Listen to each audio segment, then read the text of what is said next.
Bonjour, je me présente, je suis Philippe Lerue de la société Prodware. Je fais partie du département Hotline Autodesk. Je vais vous présenter le logiciel Site Designer pour Revit en français. Si vous avez des questions, n'hésitez pas à me les faire parvenir par email.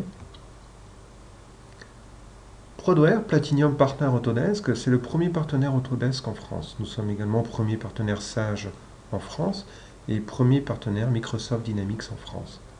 Prodware est implanté dans 18 agences en France. Nous avons également une présence à l'international.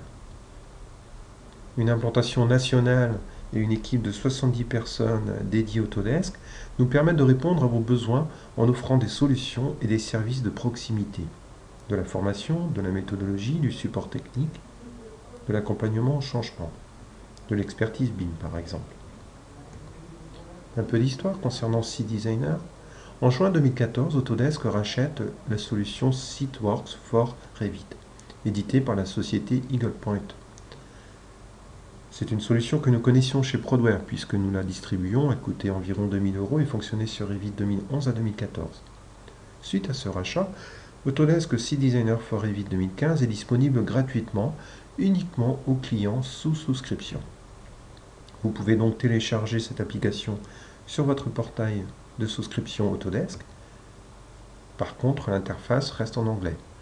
Les bibliothèques sont américaines et il n'y a pas de gabarit adapté pour le Revit français. Prodware, qui était revendeur de SiteWorks for Revit pour les pays francophones, nous avons traduit donc l'interface du logiciel, nous avons créé des bibliothèques françaises, nous avons adapté le produit pour le bon fonctionnement dans la version française de Revit et nous avons créé un gabarit français. Prodware met tout ce travail de traduction et de paramétrage à votre disposition gratuitement, après avoir suivi une journée de formation Site Designer pour Revit, formation pouvant être prise en charge par vos organismes professionnels. Si vous souhaitez modéliser une surface topographique dans Revit seul, ce n'est pas simple. Il n'y a pas d'édition de pente, vous ne pouvez pas concevoir des talus, des fossés, des bordures. La création et la modification des points est manuelle, ce qui nécessite beaucoup de temps dans Revit seul, donc beaucoup d'argent. Alors qu'avec CDesigner, c'est très simple. L'aménagement extérieur dans Revit sera réalisé en quelques minutes. Vous allez pouvoir réaliser des plateformes, des talus, des fossés, des routes, des trottoirs, des bordures, des murs de soutènement. Les pentes et les altitudes sont réglées avec précision. Vous pouvez modifier en quelques secondes les géométries, les pentes et les altitudes. CDesigner pour Revit améliore les surfaces topographiques. Vous allez pouvoir intégrer des ruptures de pente 2D dans la surface topographique 3D, ce qui vous permettra par exemple d'intégrer un fond de fossé, un pied de talus, haut de talus, un fil d'eau, un seuil de bâtiment existant, pour obtenir ainsi une triangulation parfaite. Et ceci en quelques secondes. CDesigner pour Revit optimise les surfaces topographiques. Il permet de calculer la surface topographique en ignorant certains points faux. Ces points pourront être également récupérés après leur suppression si vous faites une erreur. CDesigner pour Revit permet de modéliser rapidement les routes avec ou sans les bordures. Les accotements et les talus déblais et remblais sont automatiquement calculés. Et là encore, vous avez un éditeur de famille, Site Designer, qui permet donc de personnaliser complètement les bibliothèques. CDesigner pour Revit permet également de modéliser des murs de soutènement, avec ou sans les talus, en déblais et remblais. CDesigner pour Revit permet de modéliser rapidement des plateformes complexes, imbriquées les unes dans les autres. Les talus sont impeccables, les pentes et les altitudes sont précises. Vous allez également pouvoir modéliser des parkings en pente. Les bordures avec ou sans caniveau sont raccordées au terrain. CDesigner pour Revit permet en fait de modéliser tout type de surface topographique de vos projets en un temps record. Il aide les architectes, concepteurs et planificateurs à réaliser l'aménagement extérieur des bâtiments Revit et à présenter leurs projets dans le contexte du terrain. CDesigner dans l'acte de construire BIM. Grâce à CDesigner et grâce au fichier d'échange le LandXML, vous allez pouvoir partager l'aménagement des sites avec toutes les équipes impliquées dans le projet. Site Designer optimise le workflow entre les logiciels Autodesk Revit et AutoCAD Civil 3D par exemple. Vous allez pouvoir également communiquer plus facilement avec les autres logiciels de topographie du marché. Site Designer vous permet également d'exporter sa modélisation de terrain vers le logiciel Autodesk InfraWorks. InfraWorks qui fait partie donc des suites Building Suite ou Infrastructure Design Suite pour modéliser des maquettes à plus grande échelle.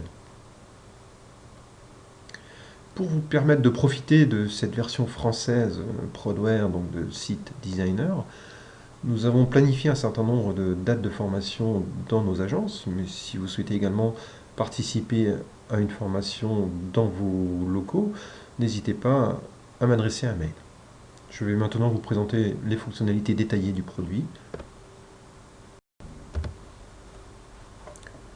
Site Designer en français donc, apparaît sous la forme d'un ruban Site Designer, au même titre que le ruban Volt. Donc si vous avez également besoin d'expertise sur Volt, n'hésitez pas à prendre contact avec Prodware, ou au même titre que AutoTurn, qui est une solution également distribuée par Prodware pour les calculs de giration.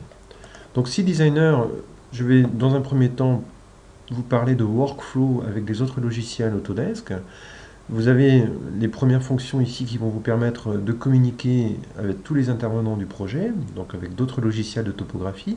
Vous allez pouvoir importer par exemple un calcul de terrain qui a été réalisé avec un autre logiciel, par exemple réalisé avec AutoCAD Civil 3D. Donc ici vous voyez l'interface du logiciel Autodesk AutoCAD Civil 3D, c'est un projet donc assez important. Donc Site Designer pour Revit n'a pas la prétention de remplacer Civil 3D. Il ne permettra pas d'ailleurs de réaliser des profils en travers complexes ou des profils en long tels que ceux réalisés par AutoCAD Civil 3D. Par ailleurs, vous avez également ici une connexion donc, sur Internet en temps réel avec un plan géoréférencé. Néanmoins, vous pouvez commencer donc, le travail de modélisation de terrain ici et l'exporter dans Revit grâce à Site Designer. Alors, comment ça se passe? Au départ, en fait, vous avez probablement un relevé topographique qui est un fond de plan AutoCAD. Donc, dans ce fond de plan AutoCAD, il peut y avoir un certain nombre d'entités utiles, comme des points topo. Donc, je vais me rapprocher ici et on voit effectivement qu'il y a des textes et il y a des points. Donc, ces points, on va pouvoir en faire une surface. Donc, ici, je vais clic droit créer une surface. Le but, c'est pas de vous montrer AutoCAD Civil 3D en détail, hein, c'est juste pour vous montrer le workflow. Donc je vais créer une surface qui va s'appeler terrain existant,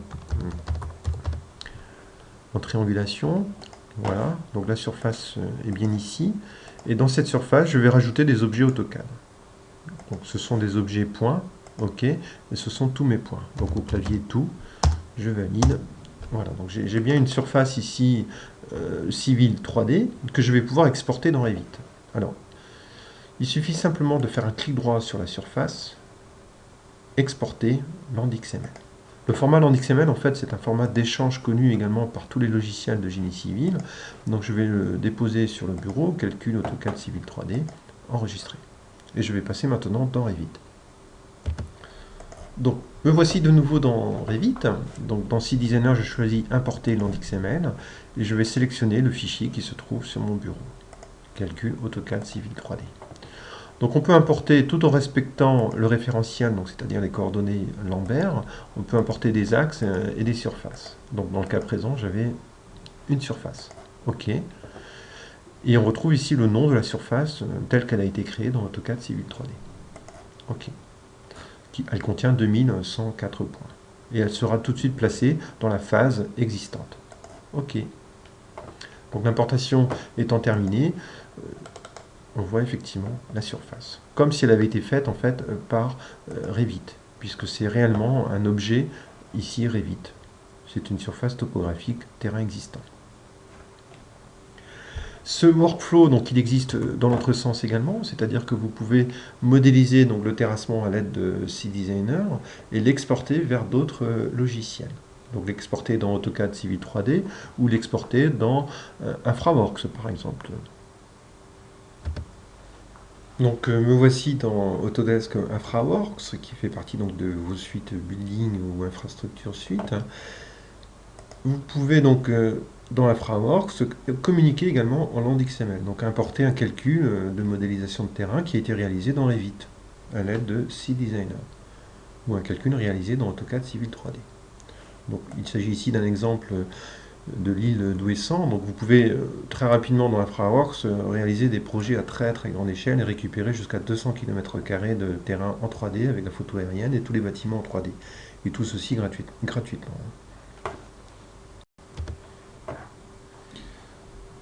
Je vais maintenant vous présenter la commande ligne de rupture qui permet d'intégrer des ruptures de pente 2D dans la triangulation de la surface. Cette surface a été réalisée donc à l'aide de points topographiques. Les points topographiques ont été reliés les uns aux autres par le plus court chemin. Donc il y a des triangulations qui ont été faites. Et les courbes de niveau sont déduites par rapport à cette triangulation. Donc ça c'est ce que fait Revit seul par défaut. Maintenant si vous souhaitez rajouter donc une ligne qui représente un fond de fossé, avec Revit seul ce n'est pas simple. Grâce à CDesigner, vous avez la fonction ligne de rupture qui permet donc d'indiquer la densité de points à ajouter le long de la ligne et je peux sélectionner une ligne existante avec une altitude relative donc au point topo déjà triangulé. Je vais pouvoir ainsi rajouter une ligne 2D dans la surface topographique. Donc ici je triangule le fond de fossé. Vous pouvez donc choisir ici la densité des points, donc un point tous les 1 mètre par exemple, ou plus.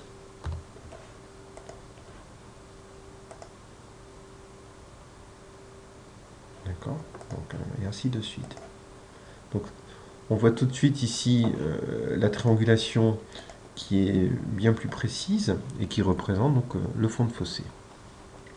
Si cette triangulation est trop dense ou pas assez dense, à tout moment vous pouvez modifier les lignes de rupture. Et à ce moment-là, les lignes directrices réapparaissent et vous allez pouvoir soit éditer les altitudes à chaque extrémité ou la pente entre deux sommets, ou changer l'intervalle de la triangulation. Donc là, je voudrais de nouveau densifier et appliquer. Voilà, donc la triangulation est recalculée aussitôt.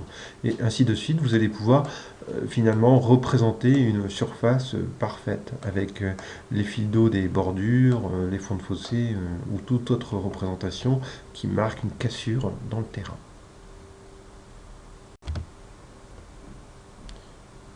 Je vous montre maintenant comment modéliser donc une surface topographique à l'aide des fonctionnalités Revit dans un premier temps, puis avec des fonctionnalités CDesigner.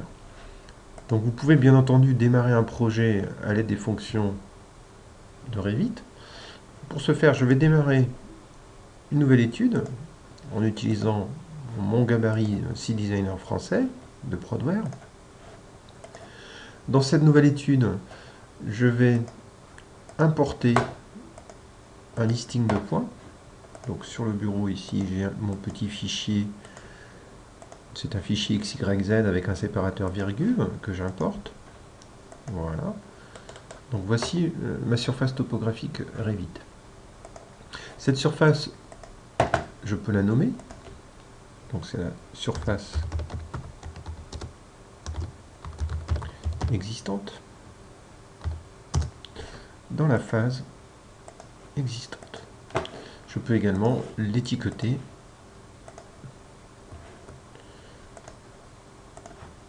Donc dans cet exemple, nous avons des altitudes qui varient entre 0 et 5,50 mètres. Donc vous avez une fonctionnalité dans CDesigner qui va vous permettre de modéliser de modifier disons cette surface pour réaliser votre projet. La première phase va consister à définir la surface de base.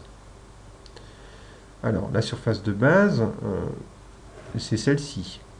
Pour vous montrer la différence, je vais ici me placer dans démoli nouveau. Elle disparaît puisque je l'avais déclarée dans la phase existante. Donc en cliquant sur le bouton définir la surface de base, il me demande eh bien, quelle est cette surface existante dans la phase existante. OK. Et il en fait une copie qu'il va nommer terrain projeté dans la phase nouvelle construction et qui va de fait s'afficher ici. D'accord. Donc c'est cette surface projetée que je vais pouvoir désormais terrasser. Donc on peut partir d'une importation XYZ avec Revit et commencer le terrassement avec SeeDesigner. Une autre méthode consisterait à créer une surface topographique à partir d'objets Revit. Exemple, si je crée ici un plancher, voici, on va faire une forme un peu courbée. Voilà. Donc ce plancher, qui n'a pas spécialement d'altitude, je l'ai mis dans plan masse, je n'ai pas fait attention. Bon, mettons qu'on le décale à une altitude de 4. Voilà. Eh bien, grâce à SeeDesigner, je peux lui dire tu convertis un objet Revit en surface topographique. Donc à ce moment-là, je vais lui dire qu'il se nommera sol dans la phase nouvelle construction, sélectionner, et je sélectionne mon élément Revit, convertir. Et là, vous verrez non seulement notre sol, mais en plus une surface topo qui a été créée. Si j'essaie de la modifier, vous verrez effectivement qu'il y a des points topo qui ont été créés. Et ils ont bien été créés à l'élévation de 4. Ce qui me permet également de placer d'autres points à une élévation de 5, pourquoi pas. Donc voilà, c'est une autre façon de construire une surface topographique à l'aide d'un élément Revit. Donc je vais l'effacer. Et on va passer maintenant aux autres fonctions de terrassement. Une autre fonction aussi très pratique, point ignoré, qui permet en fait d'éliminer des points peut-être superflus ou faux que vous aviez dans le relevé topo. Donc point ignoré va me demander en fait, pourquoi pas de dessiner le contour et de faire apparaître les points affectés. Par exemple ici, je souhaiterais ne pas tenir compte des points qui se trouvent dans cette zone. Donc les points dans ce périmètre seront supprimés. Continuer, oui ou non? Oui. Effectivement, il n'en tiendra plus compte. Si je regarde la surface, effectivement, il n'y a plus de points. Donc ça, c'est le genre de choses que l'on peut faire avec Revit. On peut supprimer des points, sauf que si vous les supprimez avec Revit, c'est supprimé, c'est perdu. On ne peut plus y revenir. Avec SeeDesigner, vous pouvez modifier donc, la zone de points à ignorer, et puis finalement retravailler ce périmètre. Le déplacer, le tourner, ajouter un sommet, effacer un sommet, ou tout simplement effacer la zone concernée. Et à ce moment-là, il va récupérer tous les points originaux. Regardons maintenant la fonction terrassement qui va me permettre de réaliser des plateformes.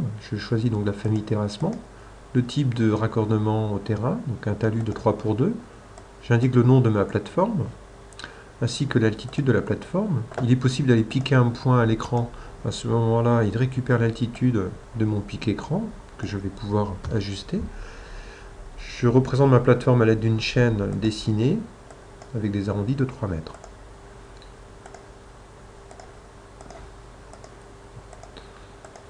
Donc voilà. C'est une chaîne fermée. Voulez-vous calculer le talus à l'intérieur? Je réponds non, puisque je souhaite uniquement le talus à l'extérieur. Donc après avoir réalisé cette plateforme, on verra en perspective effectivement, ici je demande de voir la triangulation,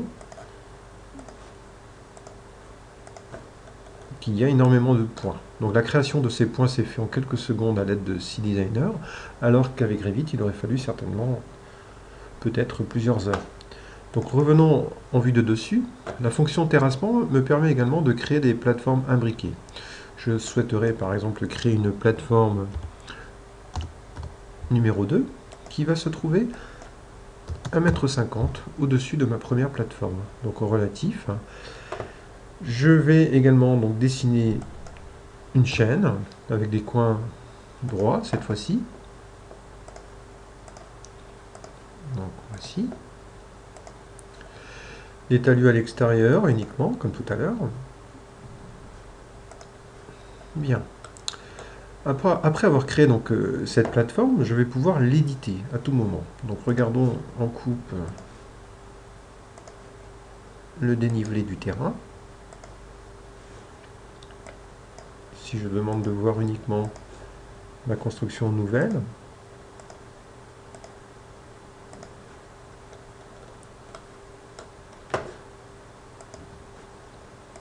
donc il est possible de créer des plateformes en pente. Il est possible de modifier les plateformes existantes pour leur donner justement une pente. Alors comment fait-on? Il suffit d'aller dans Modifier, Terrassement. Je retrouve les lignes directrices qui ont servi à créer ces deux plateformes. En les sélectionnant, je vais pouvoir spécifier l'altitude des coins de ma plateforme. Donc changer l'élévation de l'un des coins. Je vais monter ici à 4 mètres. Je peux également changer la pente dans un sens ou dans l'autre. Je voudrais descendre ici à moins 2%.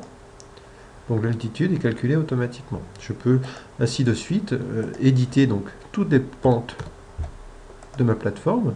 Donc ici je voudrais descendre vers la droite à moins 3%. Et je peux également changer le type d'entrée en terre en choisissant une autre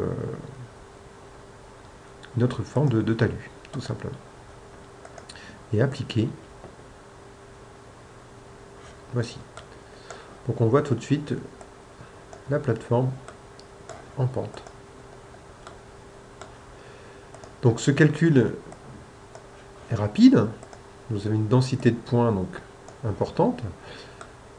Ensuite, vous pouvez compliquer la chose et pourquoi pas dessiner par-dessus d'autres géométries. Donc par exemple, je souhaiterais ici construire un fossé.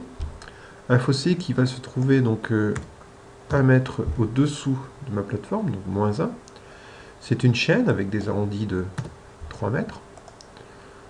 Par exemple, comme ceci. Et pourquoi pas un talus avec une largeur. Donc il est possible de choisir aussi le décalage. Un talus qui lui va se trouver donc 1,30 m en relatif au-dessus de ma plateforme existante. Donc de la même manière,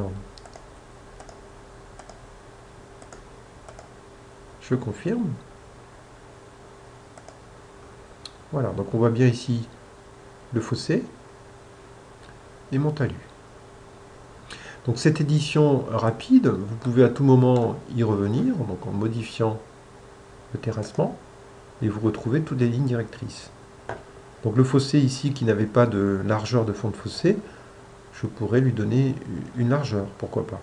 Donc en sélectionnant la ligne directrice, je retrouve ici l'édition de l'élévation, comme tout à l'heure, et je peux également changer le type de fossé, pour choisir un fossé avec une largeur de 1 mètre.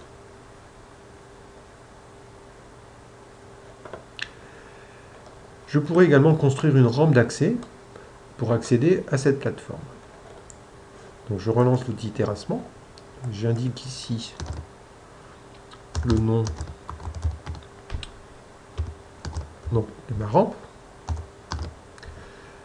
l'altitude relative à 0, en construisant un segment qui partira donc de ce point jusqu'à ce point.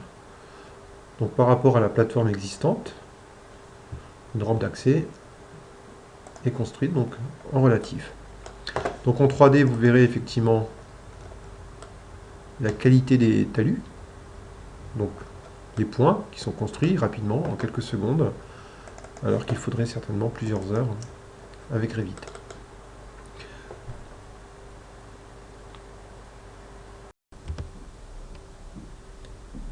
Après avoir réalisé ces terrassements, vous pouvez bien entendu en déduire les cubatures, déblais et remblais. Il suffit tout simplement de créer une nouvelle nomenclature.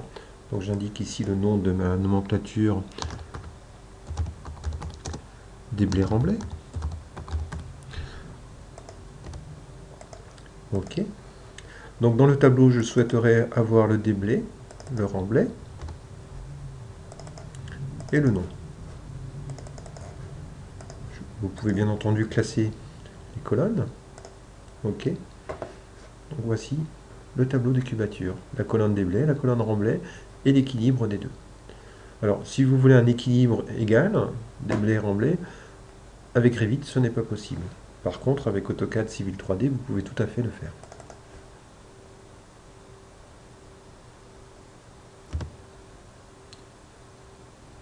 Regardons maintenant la commande parking qui va me permettre de délimiter une zone matérialisée avec un matériau asphalte et une épaisseur. Donc il suffit pour ce faire donc, soit d'utiliser une ligne existante ou de dessiner un contour. Donc voici par exemple.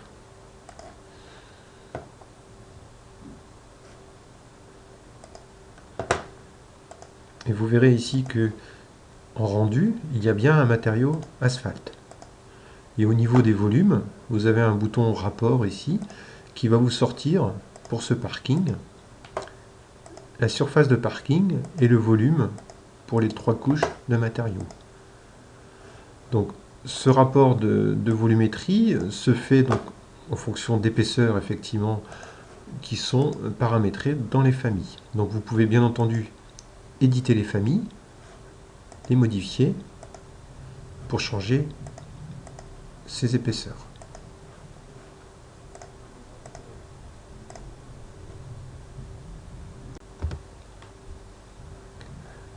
La commande bordure me permet maintenant de matérialiser donc un îlot sur mon parking en indiquant donc une chaîne dessinée avec des rayons de 1.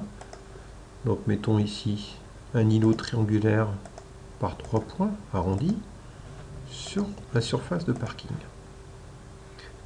Lorsque vous construisez une chaîne fermée, une nouvelle surface topographique sera créée au-dessus de l'îlot avec une texture gazon.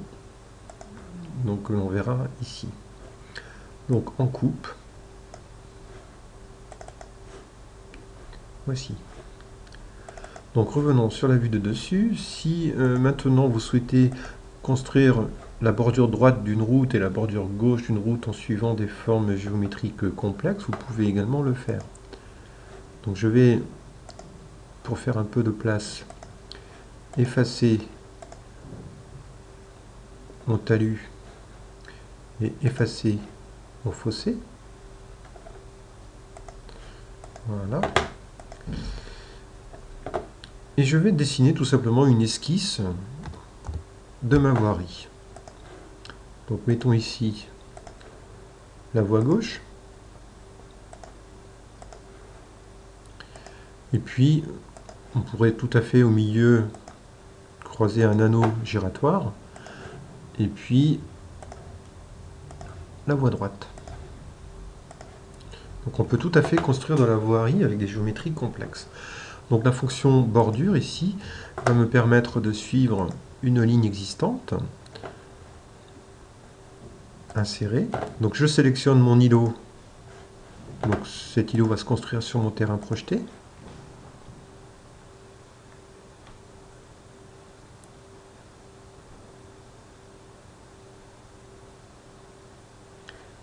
Et je sélectionne la bordure.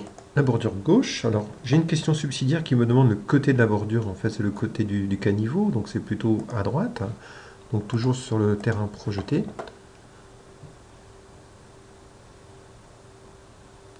Et de la même manière, je vais pouvoir sélectionner donc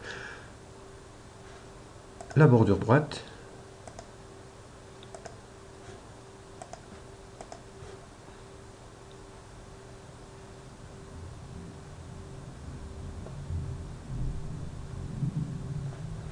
voici. Donc on le verra effectivement en 3D. Donc vous avez une représentation ici de la voirie avec le fil d'eau droit, le fil d'eau gauche et puis un îlot central. Donc on n'est vraiment pas limité en termes de géométrie lorsqu'il s'agit de représenter donc, de la voirie. Donc en coupe.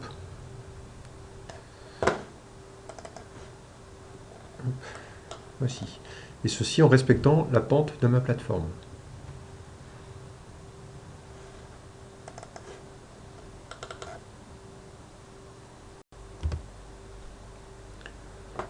Un peu comme la bordure, il y a donc la fonction mur de soutènement qui me permet donc de modéliser un volume donc en 3D avec une hauteur de mur avec ou sans le talus en déblai et en remblai.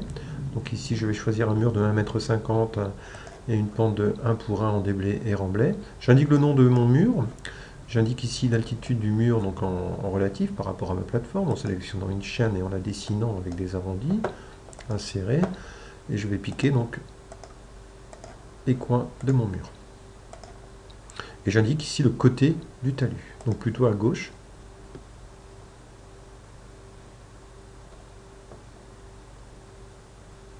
Voici. Donc, on coupe. Donc voilà le mur de soutènement.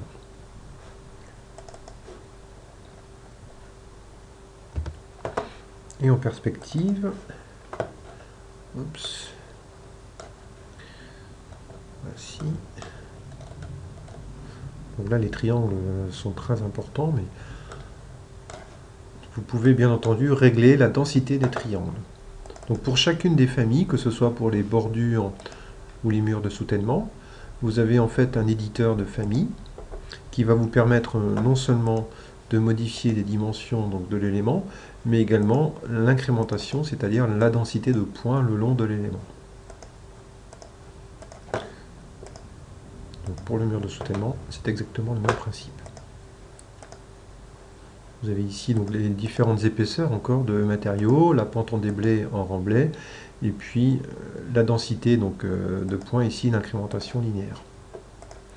Concernant ces familles, donc bordures et murs, vous avez un rapport de volumétrie qui peut se faire ici, donc bordure et mur, avec les surfaces et les 3 volumes de matériaux.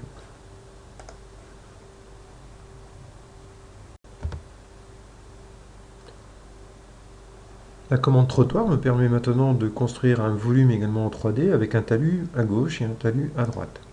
Il suffit pour ce faire donc de choisir le type de talus et la largeur de trottoir. Donc un trottoir avec une pente de 4 pour 1 par exemple. Donc ici je construis une chaîne avec des rayons de 10 mètres insérés.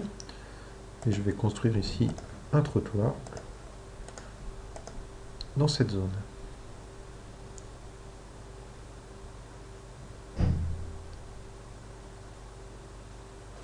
Voici. Donc il est possible également de construire des intersections de trottoirs. Donc si je relance la commande trottoir et si je construis un segment, donc par 2 points en relatif, l'intersection va se calculer en fonction d'un raccord. Donc le raccord peut être changé dans les paramètres. Avant de lancer la commande, ici vous avez le rayon par défaut des trottoirs. Donc je vais le régler à 5 mètres. OK. Et à ce moment-là, je vais construire mon trottoir d'un segment directement en partant d'ici jusqu'ici. Il me dit intersection trouvée. Voulez-vous créer l'intersection? Oui. Et à ce moment-là, je vois mes 2 rayons, effectivement, de 5 mètres, que je vais pouvoir sélectionner et éventuellement éditer.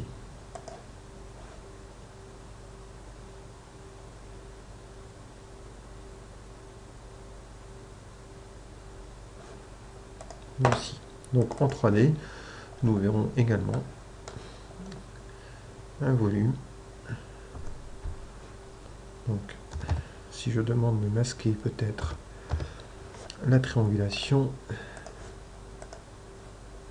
voici. Donc, en vue de dessus, le rendu, voilà. Donc on a vraiment un volume, le volume que l'on peut également retrouver dans le rapport ici des trottoirs.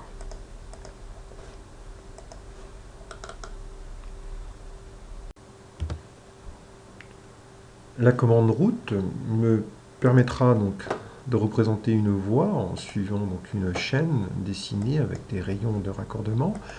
Donc mettons ici je construis une route dans cette zone. Donc la route est construite avec une chaussée en 3D, une bordure en 3D, un accotement et un talus de part et d'autre, côté droit, côté gauche, en déblai et en remblai. Donc cette route, vous pouvez également gérer des intersections si vous le souhaitez. des intersections en croix ou en T. Donc si l'intersection est trouvée, comme pour le trottoir, il vous demande est-ce que je souhaite créer l'intersection, je réponds oui. Et je peux également sélectionner donc les rayons de raccordement. Donc les temps de calcul vont dépendre effectivement de la densité de points générés. Donc cette densité de points est modifiable bien entendu dans les familles.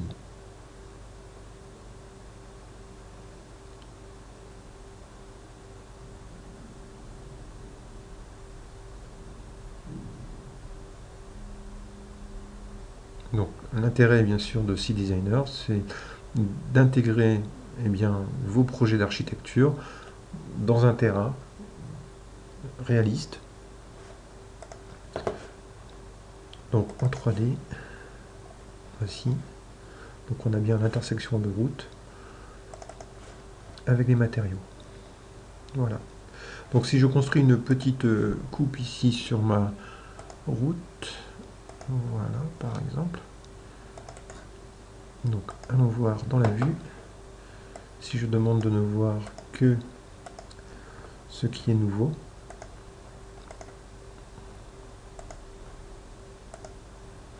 voilà. Donc les familles également de routes sont éditables.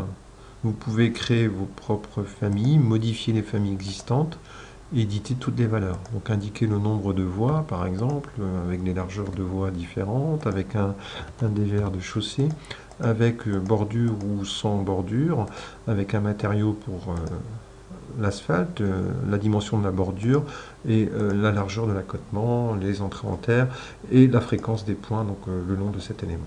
Donc c'est toujours le même principe, c'est facilement éditable, facilement personnalisable.